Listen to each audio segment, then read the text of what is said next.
should do the fucking episode like this. It's time to big brain. This is the size of the brain you need to understand this episode of Ghost in the Shell.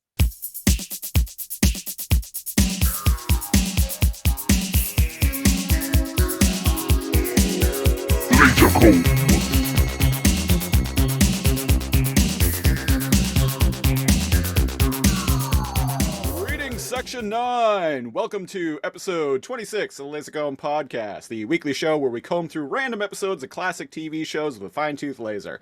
I'm The Siege, one of your hosts. And I'm NeoCal, your other host.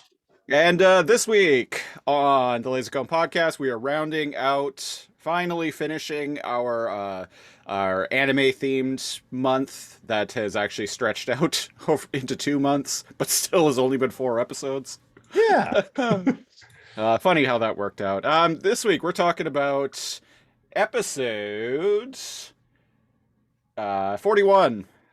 Had to look at my screen for a second there. We're talking about episode 41 of Ghost in the Shell Standalone Complex. Standalone Complex was decided by my Twitter followers quite some time ago, actually. And we finally got to it. So a little bit about Ghost in the Shell. Ghost in the Shell Standalone Complex. It was a anime series that lasted 2 seasons, 52 episodes in total. It's based on the original manga and also the 1995 anime of the same name, Ghost in the Shell.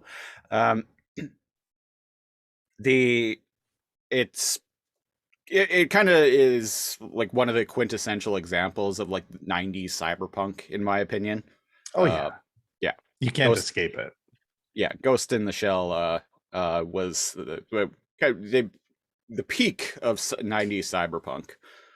Yeah, I would say like what Akira is like the peak of 80s anime cyberpunk, and then Ghost in the Shell took the torch and expanded on it. Yeah, Ghost in the Shell actually was one of the main inspirations for The Matrix. The Wachowskis have been very open about, but we're not talking about The Matrix today. No. Oh, are you sure? Maybe we just talk about that. Oh, okay, never mind. Maybe we just talk about that instead of this god-awful episode.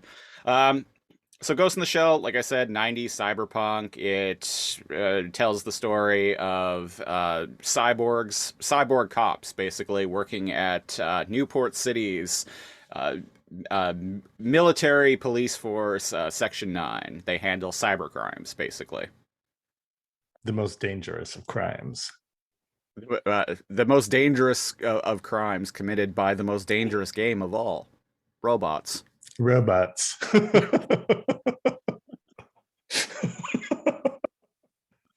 As is evidenced by this episode, titled, what was it? It was episode 15 of season 2. Had a very simple title. Pat. Afternoon of the Machines. Sorry, I'm having a little bit of trouble talking. I ate some overcooked spicy noodles right before we started recording, so my throat's kind of ugh. Christopher Spicy Take Siege lives up to his name. Afternoon of the Machines, Pat. It originally aired in Japan on August 7th, 2004, and in North America on March 2nd, 2006. Now, I'm a big Ghost in the Shell fan. I've never actually read the manga. It's one thing I definitely should get around to at some point in my life. Big fan of the 1995 film. I also really like its 2004 sequel, Ghost in the Shell Innocence. I have always wanted to like Ghost in the Shell Standalone Complex. I have never been able to finish season 1. I've talked about this before. I think we talked about this on the last episode, actually, but back in the 2000s, back in kind of the early days of TV on DVD, it was very common, especially for anime, for them to release a $30 DVD with 4 episodes of a show on it. So to get the entire season of like 26 episodes, you had to buy like like 5 or 6 DVDs at like $30 a pop just to get the entire Smash season. that piggy bank open, folks. Right? They could never fucking get away with that now. And then lo and behold, like I just bought this episode on iTunes today for 2.99 Canadian. Literally 10% of what one DVD would have cost back in 2004. And that's not even taking into consideration the rotundo amount of inflation we're dealing with in the world since then. Yeah, no kidding.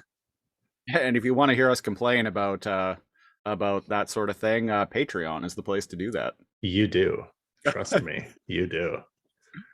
Um, I'm not gonna go over this episode scene by scene because holy fuck, it's terrible. But the gist of it is basically we have the ta, uh, Takimo Tachikoma. Tachikoma. There we go. We got there. We have the Tachikomas, which are these Pokemon like tanks. They're tanks with like Pokemon. They're advanced AI, but because it's Japan, right? And because they have natural learning, they have the mentality, not the logical processing power, but the social intelligence of like a 5-year-old, let's say. Yep. But because it's Japan, we need to make sure that they have 5-year-old voices. Yep. They have. I was really hoping this the description. Remember when we randomly rolled the episode last time on Lasercomb? I was like, oh, the Tachikoma bots are like under repairs. Sweet, they won't be in this one. I can't wait. Yeah, lo and behold, listeners, I actually messaged Cal earlier on social media about 10 minutes into the episode, and I'm like, I am 10 minutes into this, and I already hate it. It is 20 minutes of lore and exposition dump delivered by mostly the Tachikoma bots. There's no action whatsoever. It is the characters talking over. Whenever it is the Sarge and the other like human characters talking, it's like with planes in the background and like long panning shots of like the city. It's actually an episode where people just talk tech jargon for 25 minutes. It's not just worst episode of any TV show I've ever seen in my life. It's not even just tech jargon. I'm not even though. kidding. It's not even just tech jargon though. It's like philosophical machine. It's like philosophy for 12-year-olds. It's basically it's the Tachikoma bots discovering what's that Nietzsche for the first time. Oh, Nietzsche. Yeah, Nietzsche. Yeah.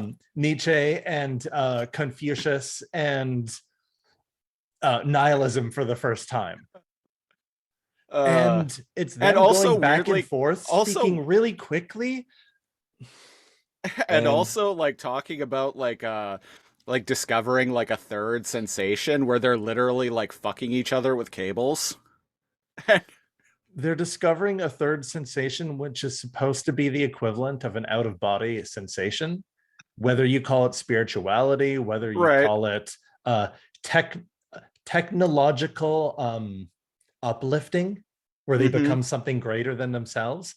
And on paper and verbally, it sounds like what we're describing is cool, right? Now imagine the exposition dump was dumped like this, and it was a whole bunch of identical sounding little robots talking back and forth.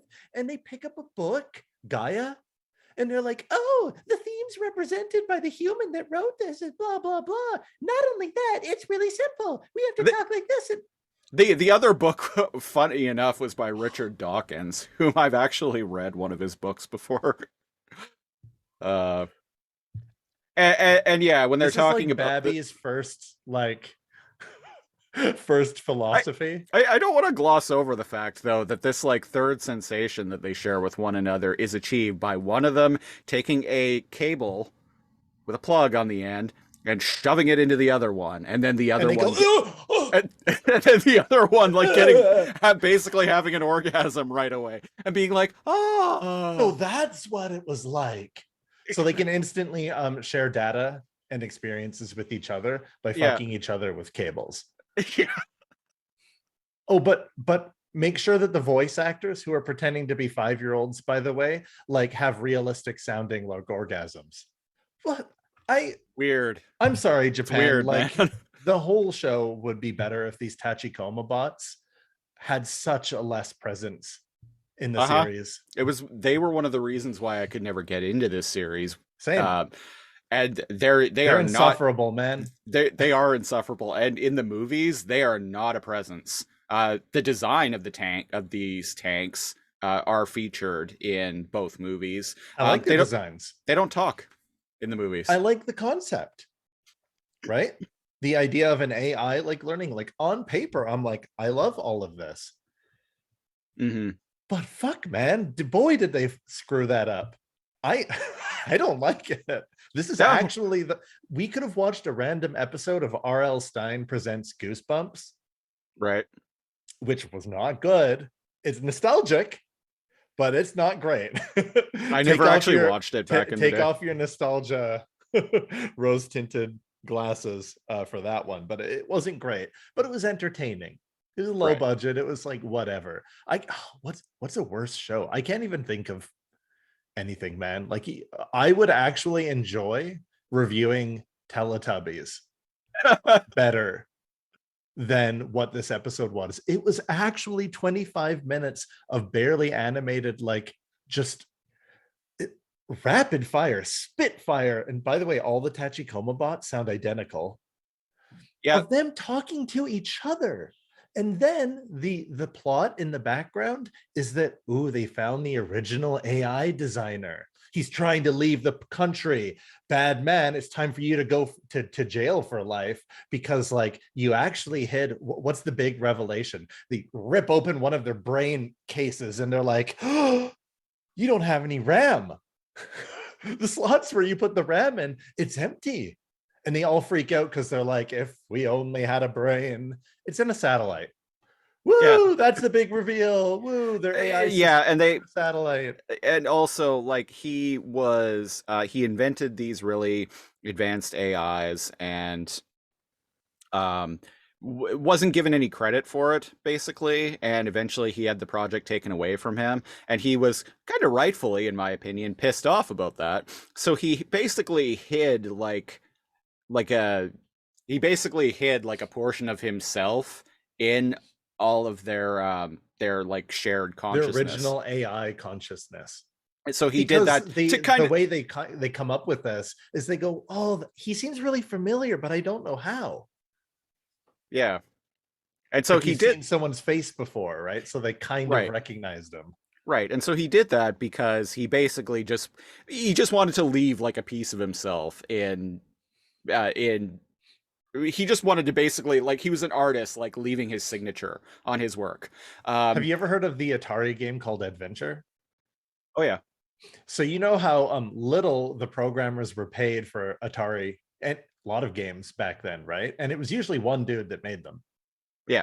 Yeah, yeah, like between usually the team was usually between like 1 to 4 people. Yeah. And Adventure They would was have one like dude. they would have a couple of programmers, a couple programmers, like maybe an animator or a coder and a music person, music and sound effects person. Sometimes entirely all of those was just one dude, I know, yeah. right?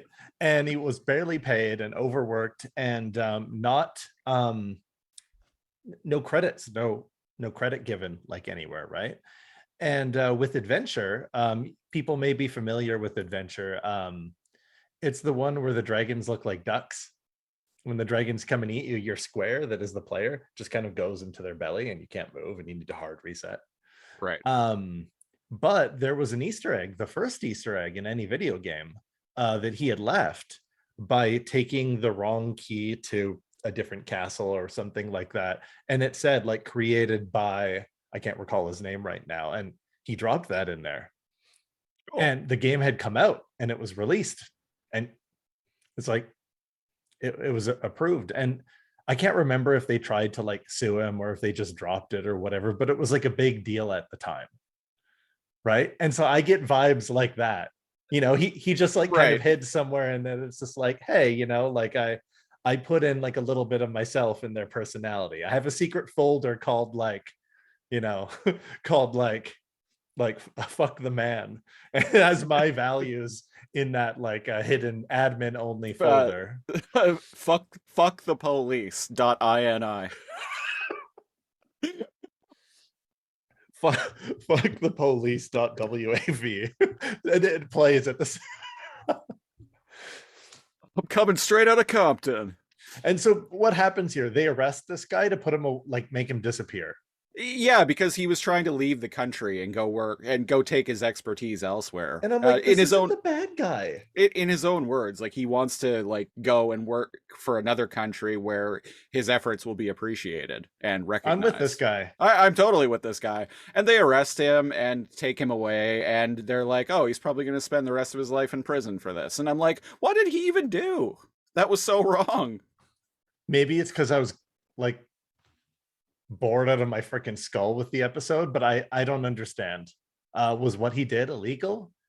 Because they I like froze like all of the airports across America to like track him. There's a loose like cyberpunk like plot line going on in the background, but for the most part, most of the episode is the Tachikoma bots bickering with one another about existentialism in a not exciting way. And this is from somebody who likes the Matrix, where I and can not e- talk about not an that. exciting and not in a particularly insightful or sophisticated way. Like I said, it's philosophy for 12-year-olds. That's all that's going on here. Or like this is basically stoner philosophy. Like the meme with the guy at the rave who's just like staring at the ground. Yeah, yeah. Yeah, that there's an old it's an old meme, sir, but it checks out. And Yeah, he's that like, whoa, wait a second. If we're all like, if everything is like made out of atoms, then technically we're all one being.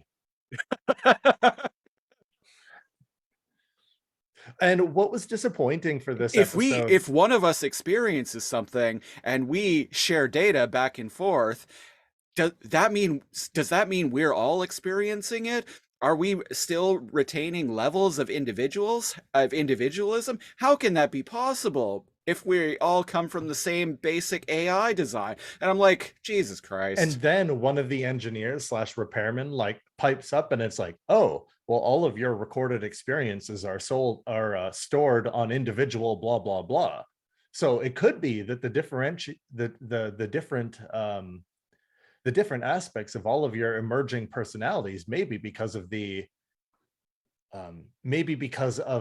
localized like storage that all of you have. And I'm like, And cool. they're basically like, yeah, whatever. Anyway, I was reading in this Richard Dawkins book. They're like, shut up, flesh bag, piece of shit. You're not my dad. Not only do they during these like very extended, very boring, very eye roll and cringeworthy It's supposed to be like, scenes, whoa, this is deep.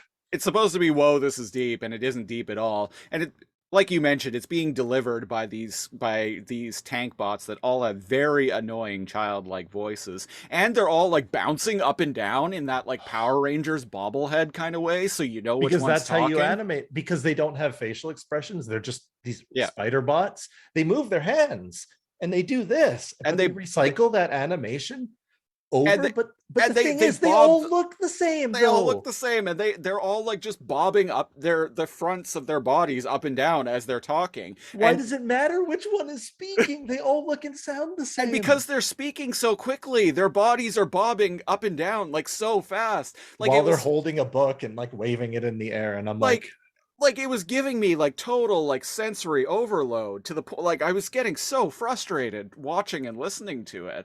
Oh fuck, I hated this I don't episode. have sensory like some people have get sensory overload.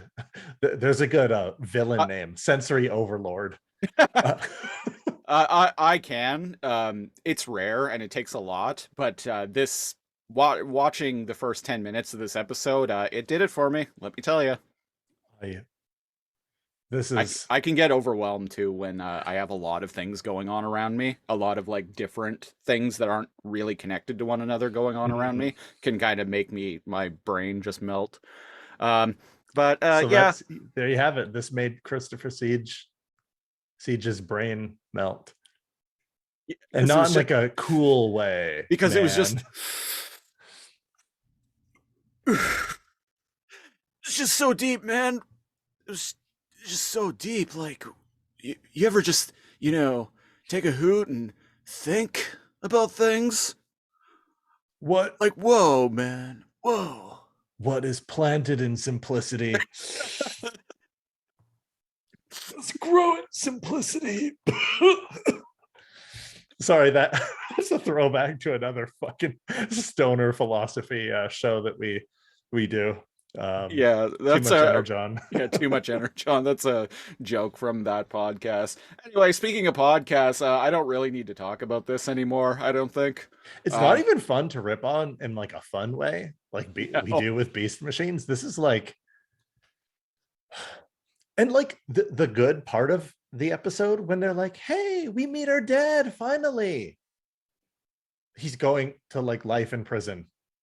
So I'm like, what is You there to like about this fucking episode? and he seems almost touched that these things consider him their father, and I'm But like, he's such a boring, cantankerous, stern man that I don't even have sympathy for him either.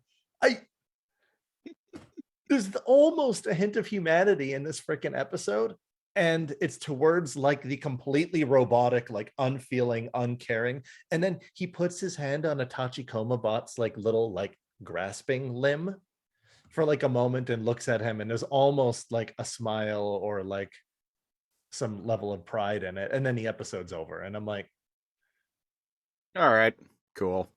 Speaking cool. of episodes, so Cal, you have just watched a random episode of Ghost in the Shell standalone complex. Would you Yeah. watch another? Based on this, I wouldn't even fap to any Ghost in the Shell hentai. Let me tell you. That's saying something right there. Yep. I have seen this show before, so I know there are significantly. This is the worst. This must be the worst I've seen about episode. 20 episodes of the show in total, and this is absolutely the worst by a very wide margin. I How believe you. I can't believe this is the fucking episode that we landed on, dude. But that's what we do at the Laser Comb podcast. Like sometimes we land on a meh episode, and sometimes we land on this. Yep. Um. Well, that was anime month of the Lasercomb podcast. That was actually 2 months, but it is The other over. ones were cool. Yep, it's over now, and what a Price is Right fail horn way to go out. Burm, burm, burm, burm. Uh, Wow. Maybe I'll insert the audio of it in there. Um, all right. Next month on the Lasercomb podcast, something I've been looking forward to for quite some time. We're dubbing it Star Trunk month. We're going to be there's 5 weeks in April, so we're going to be or 5 Fridays in April, which is usually when we do this show. So we're going to be doing Star Trek: The Original Series, Next Generation, Deep Space Nine, Voyager, and Enterprise. We going in So order? yeah, we're going in order, in release order. So that'll be fun. I dig it. I dig it. So yeah, as I mentioned, well, we're coming back next week with Star Trek: The Original Series. So we're, as always, we're going to go to the random number generator. And How many freaking episodes are in? Star Trek: The Original Series had 79 episodes. It So, feels like more. well, it was actually it only ran for 3 seasons, but all the other, well, Enterprise only ran for 4, but Next Generation, Voyager, and Deep Space Nine all ran for 7 seasons. So those shows Mm. have much higher episode counts. So random numbers between 1 and 79, and here we go. Do do do do. Bow. 29. What is that? It's got to be a season 1 episode. Oh, that is the finale to season 1, Oh, Operation Annihilate. And yeah, so we'll be back next week with that. Turn off screen share here. Stop share. There we go. All right. Season 1 finale of the original series. Yeah, what a place to start. Yeah. Best way to support the show, go to patreon.com/lazorcomb, LAZORCOMB. At the $10 tier, you get all of the $5 tier rewards, which is bonus preamble audio, commentary tracks, and a whole slew of other things. But at the $10 tier, you get to pick a show for us to review a random episode of on this very podcast. And you also get our weekly-ish news and current events program, Lasercomb Tonight, which I just realized today we actually haven't done one of in all of the month of March. So we're definitely going to be dropping one of those very soon. So apologies to our patrons. So go check that out, patreon.com/lasercomb. Social media, facebook.com/lasercomb. Twitter, you can follow me. I am at lasercomb, spelled the same way. And Cal, you are at NeoCal on Twitter, NEO_KAL. And until next week, we're going to get out of here. I've been The Siege, one of your hosts. And I'm NeoCal. Thanks for listening. We'll catch you next time. Take a trip to another dimension.